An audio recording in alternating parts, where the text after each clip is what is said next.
এই মুহূর্তে সাতক্ষীরার শ্যামনগরে আছেন তানজিম আহমেদ, সরাসরি যাচ্ছি তার কাছে। তানজিম,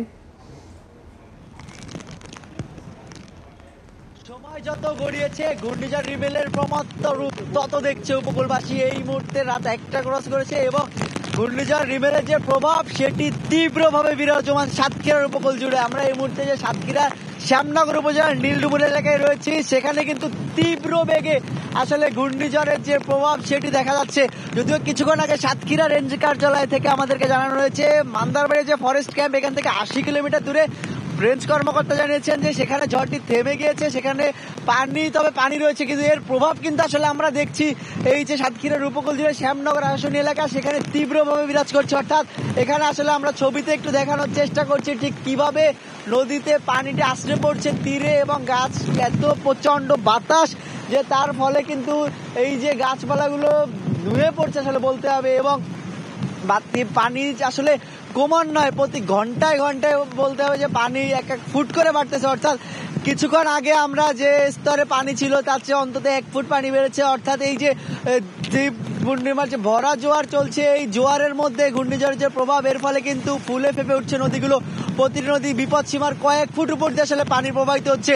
এবং এটি যে 2টা পর্যন্ত যে জোয়ার থাকার কথা, সেক্ষেত্রে এই যে উঁচু জায়গাটিতে আমরা রয়েছি সাতক্ষীরা যে রেঞ্জ কার্যালয় বন বিভাগের, সেই কার্যালয়ের উপরেও কিন্তু আসলে পানি উঠে যেতে পারে। সেক্ষেত্রে লোকালয় আসলে ঠিক এই মুহূর্তে যদিও আমরা যেতে পারছি না লোকালয়ে, তবে ধারণা করা যাচ্ছে যে নিম্ন অঞ্চলের অনেক এলাকা প্লাবিত হবে।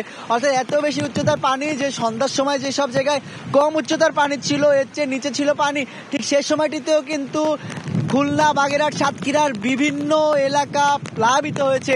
নিম্ন অঞ্চলগুলো সুন্দরবন প্লাবিত হয়েছে। এই মুহূর্তে যেহেতু পানি আরো বাড়ছে, উচ্চ মাত্রার জলোচ্ছ্বাস হচ্ছে, সেক্ষেত্রে বলতে হবে যে এই পানি আসলে বৃদ্ধি পেতে থাকলে যে ক্ষয়ক্ষতির আশঙ্কা করা হচ্ছিল সেটি হয়তো সত্য হতে পারে। অর্থাৎ ঘূর্ণিঝড় রিমেলের যে প্রভাব উপকূল জুড়ে পড়ছে, অরক্ষিত যেসব বেড়িবাঁধ রয়েছে নাজুক অবস্থায় রয়েছে, সংস্কারবিহীন অবস্থায় রয়েছে, সেই বাঁধগুলো তলিয়ে যেয়ে কিন্তু বিস্তীর্ণ অঞ্চল প্লাবিত হতে পারে। এর ফলে মানুষের মাছের ঘের থেকে শুরু করে বসত বাড়ি এবং ফসলের যে কৃষি ক্ষেত্র রয়েছে সবকিছু প্লাবিত হতে পারে।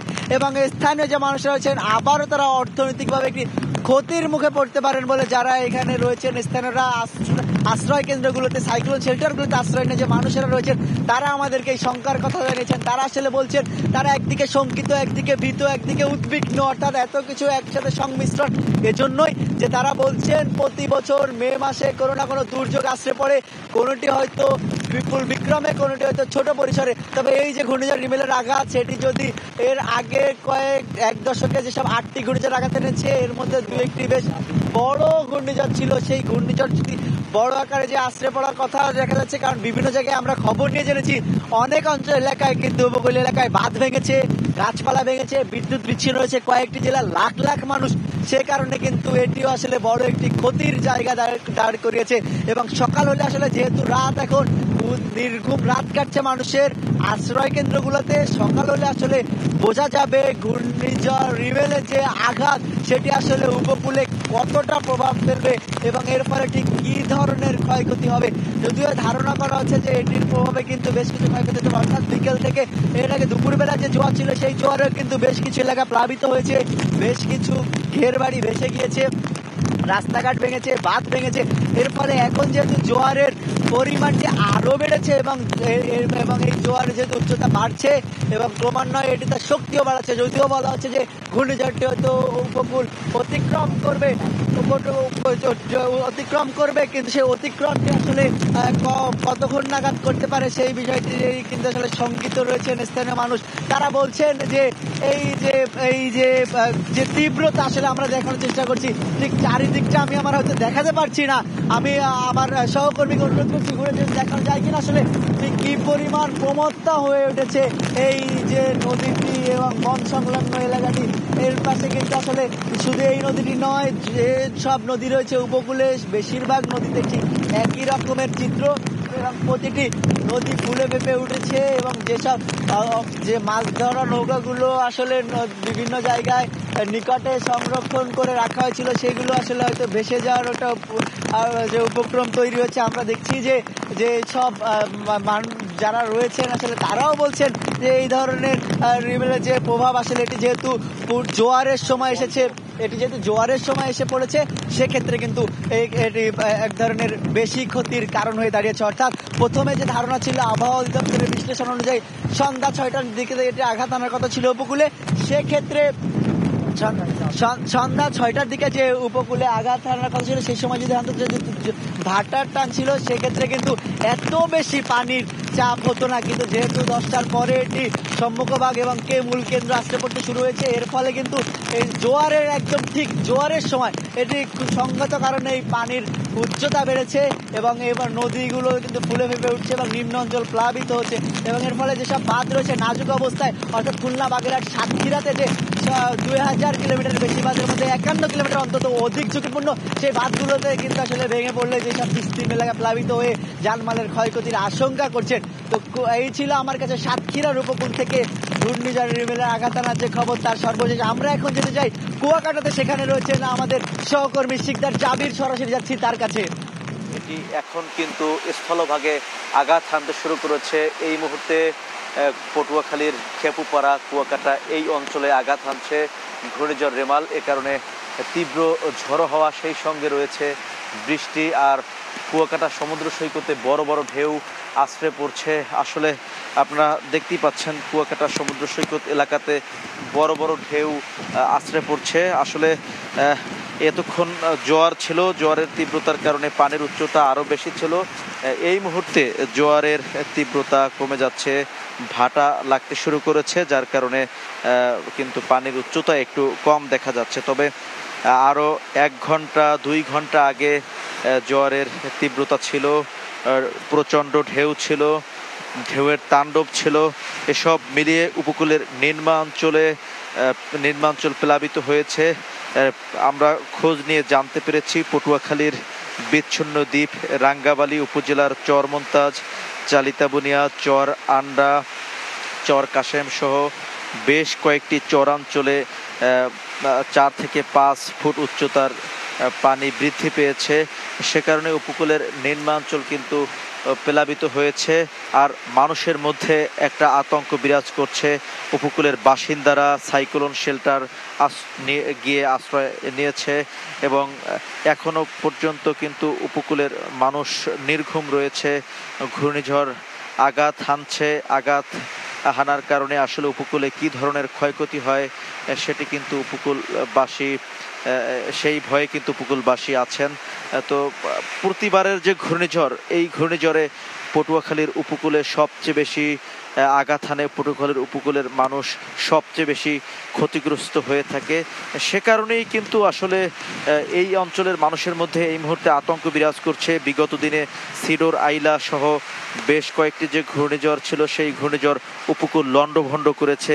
এবারের ঘূর্ণিঝড় রেমাল আসলে কতটা লণ্ডভণ্ড করবে সেটি আসলে বিষয়ে, সেটি আমরা আরও কিছুক্ষণ পরে আমরা সেটি আপনাদের বিস্তারিত জানাতে পারবো। উপকূলের কোন কোন অঞ্চলে আঘাত এনেছে এবং কোন কোন অঞ্চলে কী ধরনের ক্ষতি হয়েছে সেটি আসলে আরও যখন রাত গভীর হবে এবং আমরা বিভিন্ন জায়গায় খোঁজ নিয়ে সেটি আপনাদের জানাতে পারবো। একটি বিষয় আমি জানিয়ে রাখি, সেটি হচ্ছে এবারের ঘূর্ণিঝড় রেমাল এটি জলোচ্ছ্বাসে রূপ নিয়েছে। জলোচ্ছ্বাস অর্থাৎ জলোচ্ছ্বাস যেটি 4 থেকে 5 ফুট পানি ইতিমধ্যে বৃদ্ধি পেয়েছে, যার কারণে উপকূলের বিধ্বস্ত বেড়িবাঁধ, অরক্ষিত বেড়িবাঁধ দিয়ে হু হু করে লোকালয় পানি প্রবেশ করছে। এছাড়াও উপকূলের যেসব নিম্নাঞ্চল রয়েছে বেড়িবাঁধের বাইরে, সেই নিম্নাঞ্চলগুলো প্লাবিত হয়েছে। আমরা কিছুক্ষণ আগে কথা বলেছিলাম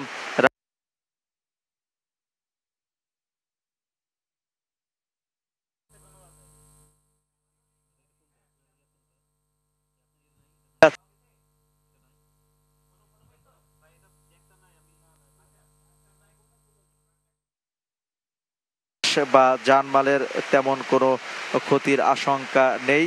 তবে যদি সময় মতো আশ্রয় কেন্দ্রে আশ্রয় না নিত সেক্ষেত্রে বড় ধরনের ক্ষতি হতে পারত, বড় ধরনের দুর্ঘটনার শঙ্কা ছিল। তো আশ্রয় কেন্দ্রে হাজার হাজার মানুষ আশ্রয় নিয়েছে, আর এই আশ্রয় নেয়ার কারণেই কিন্তু আসলে জানমালের ক্ষতি কমবে বলে প্রত্যাশা করছেন সংশ্লিষ্টরা। তো আবহাওয়া অধিদপ্তর থেকে যেটি জানানো হয়েছিল যে ঘূর্ণিঝড় রেমাল মধ্যরাতে স্থলভাগে আঘাত হানবে এবং সেটি 2 থেকে 3 ঘন্টা স্থায়ী হবে। তো এই মুহূর্তে কিন্তু স্থলভাগে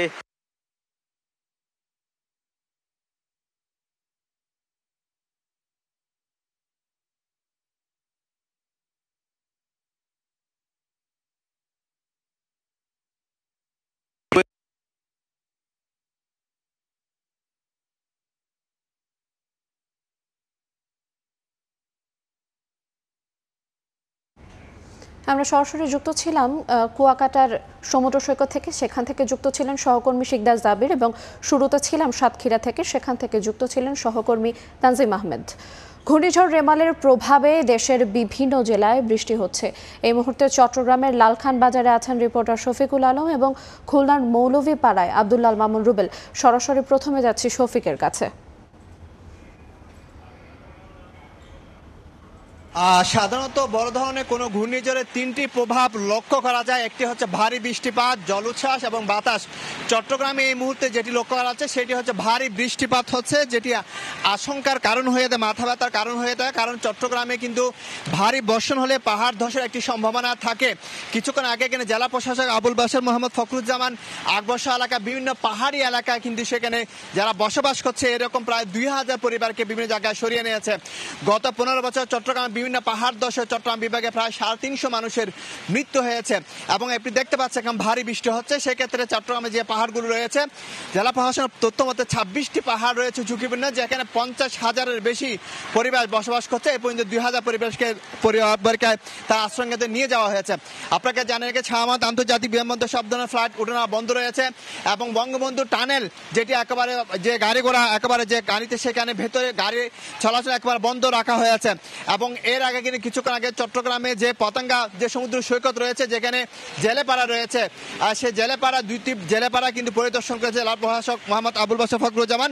সেখানে তারা যারা বসবাস করছে তাদেরকে সেখান থেকে আশ্রয় কেন্দ্রে নিয়ে আসা হয়েছে এবং সবকিছু মিলিয়ে পুরো চট্টগ্রামে প্রায় 1034টি আশ্রয়কেন্দ্র খোলা হয়েছে এবং 182টি মেডিকেল টিম গঠন করা হয়েছে এবং শুকনো খাবার প্রস্তুত রাখা হয়েছে এবং যে আশ্রয়কেন্দ্রগুলো রয়েছে সেখানে কিন্তু বসবাসকারীদের সরিয়ে নেওয়া হয়েছে। সবকিছু মিলিয়ে যেটি বলা হয়, এখন যেহেতু ভারী বৃষ্টিপাত হচ্ছে সেক্ষেত্রে পাহাড় ধসের সংখ্যা রয়েছে। পাহাড় ধসে যেই ভারী ঝুঁকিপূর্ণ যে পাহাড়গুলো রয়েছে সেখান থেকে কিন্তু বিভিন্ন টিম পাঠিয়ে জেলা প্রশাসনের পক্ষ থেকে রাতব্যাপী সেখান থেকে যারা বসবাস করছে তাদেরকে সরিয়ে নেওয়ার কার্যক্রম চলবে, তিনি আমাদেরকে জানিয়েছেন। এবং তিনি নিজেও বিভিন্ন এলাকা কিন্তু পরিদর্শন করেছেন। আকবর্ষা এলাকা তিনি পরিদর্শন করেছেন কিছুক্ষণ আগে।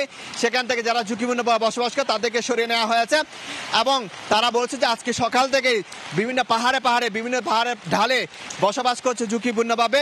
এরকম প্রায় 2000 পরিবারকে বিভিন্ন জায়গায় তারা সরিয়ে নিয়েছে এবং যে আবহাওয়া অফিস যেটি বলছে তারা রাত 2টার পরে কিন্তু আসলে তারা সর্বশেষ তথ্য দিবে কি পরিমাণ বৃষ্টিপাত হয়েছে। তবে যে বৃষ্টিপাত হচ্ছে 1 ঘন্টা ধরে সেটি কিন্তু অন্যান্য সময়ের তুলনায় কম বলা যায় না, কারণ এরকম ভারী বৃষ্টিপাত হলে কিন্তু চট্টগ্রামে পাহাড় ধসের একটি সম্ভাবনা থাকে, যেটিকে চট্টগ্রামের সবচেয়ে বড় মাথা ব্যথার কারণ হয়ে যায় ভারী বৃষ্টিপাত। তো হচ্ছে সবকিছু মিলিয়ে যেটি বলা যায় যে ঘূর্ণিঝড় রেমালের প্রভাবে যে চট্টগ্রামে যেটি দেখা দিয়েছে সেটি হচ্ছে ভারী বৃষ্টিপাত হচ্ছে এবং সেই ভারী বৃষ্টিপাতে মাথা ব্যথার কারণ হয়ে দাঁড়িয়েছে এবং পাহাড় ধসের আশঙ্কা রয়েছে ভারী বৃষ্টিপাতের কারণে। তো এই ছিল আমার কাছে চট্টগ্রাম থেকে সর্বশেষ তথ্য। এখন আমি চলে যাচ্ছি খুলনায়। ঘূর্ণিঝড় রিমালের প্রভাবে দিনভর কিন্তু খুলনার বিভিন্ন উপকূলীয় এলাকার মানুষের আতঙ্ক কেটেছে। সেই আতঙ্ক সন্ধ্যার পরে কিন্তু আসলে বহু গুণে বেড়েছে। এর কারণ হচ্ছে কি, আসলে সন্ধ্যার পরে কিন্তু বাতাসের গতিবেগ বাড়তে থাকে এবং খুলনা অঞ্চলে বৃষ্টি শুরু হয়। আর রাত 10টার পরে খুলনার উপকূলীয় এলাকার বৃষ্টি যখন শুরু হয়, এর পরে কিন্তু বৃষ্টি খুলনার শহরেও চলে এসেছে। এই মুহূর্তে কিন্তু খুলনা শহরের বিভিন্ন স্থানে প্রচণ্ড গতিতে বাতাস বয়ে যাচ্ছে, সেই সাথে কিন্তু বৃষ্টি হচ্ছে, কখনো কখনো ভারী বৃষ্টিপাত হচ্ছে, কখনো কখনো হালকা বৃষ্টি হচ্ছে এবং সেই বৃষ্টিতে কিন্তু এখানকার যে রাস্তাঘাট সেটি কিন্তু মোটামুটি একেবারে তলিয়ে যাওয়ার মতো অবস্থা হয়েছে। একটু বলে রাখি, শহরে আজ কিন্তু যে খুলনার যে বিভিন্ন উপকূলীয় এলাকা অর্থাৎ দাকোপ, কয়রা, পাইকগাছা সহ যে সমস্ত এলাকায় আজ সকাল থেকে যে বৃষ্টির সম্ভাবনা ছিল সেটি কিন্তু সন্ধ্যার পরে শুরু হয়েছে। এই মুহূর্তে প্রচণ্ড আসলে বৃষ্টি হচ্ছে এখানে। এই মুহূর্তে যদিও রাতের বেলায় সাধারণ মানুষ শহরে রাস্তায় নেই, কিন্তু বৃষ্টির কারণে কিন্তু শহরে বেশ পানি জমার মতো একটি অবস্থা তৈরি হয়েছে। একটু যদি বলে রাখি যে ঘূর্ণিঝড় রামেল এটি কিন্তু আজ সকাল থেকে আতঙ্কিত করে রেখেছিল উপকূলীয় এলাকার মানুষগুলোকে এবং বিভিন্ন উপকূলীয় এলাকায় বেড়িবাঁধ যেগুলো রয়েছে দুর্বল অবস্থা সেগুলো কিন্তু আসলে কোথাও কোথাও ভেঙে গিয়েছে। এরপরে কিন্তু এই মুহূর্তে আমরা জানি যে এই মুহূর্তে উপকূল অতিক্রম করছে এই ঘূর্ণিঝড় রামেল এবং এটি প্রচণ্ড গতিতে এটি আছড়ে পড়ছে, বিভিন্ন স্থানে প্রচুর ঢেউ হচ্ছে। এর ফলে কিন্তু ওখানকার উপকূলীয় এলাকার বৃষ্টিপাত বা উপকূলীয় এলাকার যে বাতাস সেটির কারণেও কিন্তু শহরের বিভিন্ন এলাকায়ও কিন্তু অর্থাৎ উপকূলীয় এলাকার খুব কাছাকাছি আমাদের এই খুলনা শহরের বিভিন্ন এলাকায় কিন্তু প্রচুর বৃষ্টিপাত হচ্ছে এবং আশেপাশে যত গাছ আছে সেই গাছও কিন্তু বাতাসে কোথাও কোথাও একেবারে নুয়ে পড়ছে এবং কোথাও কোথাও কিন্তু আমরা খবর পেয়েছি যে এই গাছও দু একটি ভেঙে পড়েছে। একটু বলে রাখি যে আজ কিছুক্ষণ আগে আমি আবহাওয়া অফিসের কর্মকর্তার সঙ্গে কথা বলছি, তারা আসলে আমাদের জানিয়েছেন আজ সারা রাতে কিন্তু একই রকম বৃষ্টিপাতের সম্ভাবনা রয়েছে এবং আগামী 24 ঘন্টায় খুলনা অঞ্চলে 84 মিলিমিটার বৃষ্টিপাতের সম্ভাবনা রয়েছে এবং যে বৃষ্টিপাত হলে কিন্তু খুলনার আশেপাশের বিভিন্ন স্থান কিন্তু পানির নিচে নিমজ্জিত হয়ে যেতে পারে, জলাবদ্ধতা তৈরি হতে পারে। উপকূলীয় এলাকার কথা যদি বলি, সারাদিন আমরা খুলনার দাকোপে ছিলাম, সেখানেও কিন্তু আমরা দেখেছি সন্ধ্যার পর যে বৃষ্টি শুরু হয়েছে এবং এখনকার খবর হচ্ছে সেখানেও কিন্তু প্রচুর বৃষ্টিপাত হচ্ছে এবং এই বৃষ্টিপাতের ফলে কিন্তু উপকূলীয় এলাকার পাশে নদীর পানি স্বাভাবিকের তুলনায় বেশি উচ্চতায় এটি আসলে প্রভাবিত হচ্ছে এবং যে সমস্ত এলাকায় বেড়িবাঁধগুলো দুর্বল অবস্থায় রয়েছে সেসব এলাকায় কিন্তু ঝুঁকিপূর্ণ রয়েছে এবং অনেক স্থানে আমরা খবর পেয়েছি যে এই অধিক বৃষ্টিপাতের কারণে কিন্তু প্লাবিত হয়ে এই যে বেড়িবাঁধগুলো রয়েছে সেখান থেকে ওভারফ্লোর মাধ্যমে প্লাবিত হয়েছে কয়েকটি গ্রাম। তো সব কিছু মিলে বৃষ্টির সম্ভাবনা যেমন রয়েছে, সারা দিন আগামী 24 ঘন্টায় একই রকম বৃষ্টিপাতের কিন্তু সম্ভাবনা রয়েছে। তো আমার কাছে এই ছিল খুলনা থেকে ঘূর্ণিঝড় রামেলের প্রভাবে যে বৃষ্টি হচ্ছে তার সবশেষ খবর। আমরা সরাসরি যুক্ত ছিলাম খুলনা থেকে এবং শুরুতে ছিলাম চট্টগ্রাম থেকে।